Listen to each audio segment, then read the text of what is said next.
that have closed, and these property speculators making millions, and they are still making millions, and I would like them to go back. So I'm not clever enough to know the ins and outs, I'm not an accountant, but it grieves me that the taxpayers' money is being used and they're not even being asked. And we go back to 1979 when they started privatising the NHS. So we don't talk about just today, and I want all you people going to stand in Parliament to go back there, and especially the Labour Party, if you want to get in 215, I want you to come out with a public apology about Tony Blair going down the same road as the Conservative Party. And I would like to say a lot more, but I can't go on. But there's just one thing I will say to the UKIP guy. Now, I worked in a school, and there was problems, we had to get it at that age, you know, racist. So I was black and... Use the mic. Sorry, I had a Jamaican and an Asian. I can't shake his hand, he's pale brown. And to me, I thought that came across as a kid, you know.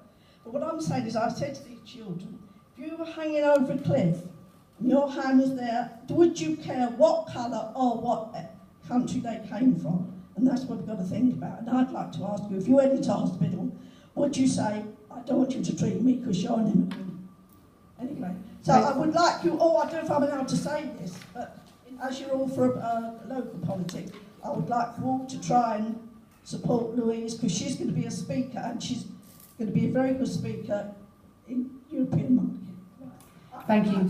I mean, just a point of information around land sales. People should know that the plan, I don't think anyone would dispute this, the plan is to sell, and we don't know exactly because the business case for the future of Charing Cross is coming out in July, so there's an element of speculation. But what is definite is that 40 to 60% of the land at Charing Cross will be sold, making very, very many millions. And I think 80 million. 80 million, and probably an underestimate, Peter, isn't it?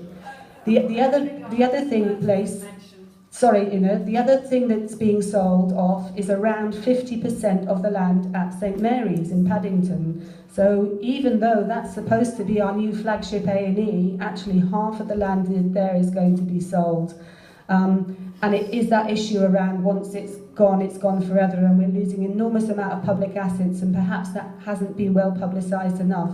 Just in terms of the main building of Charing Cross, actually it's not clear yet. It will be in July when the business case comes what they will do with it. They may demolish it, they may decide to refurbish it and use it for elective surgery.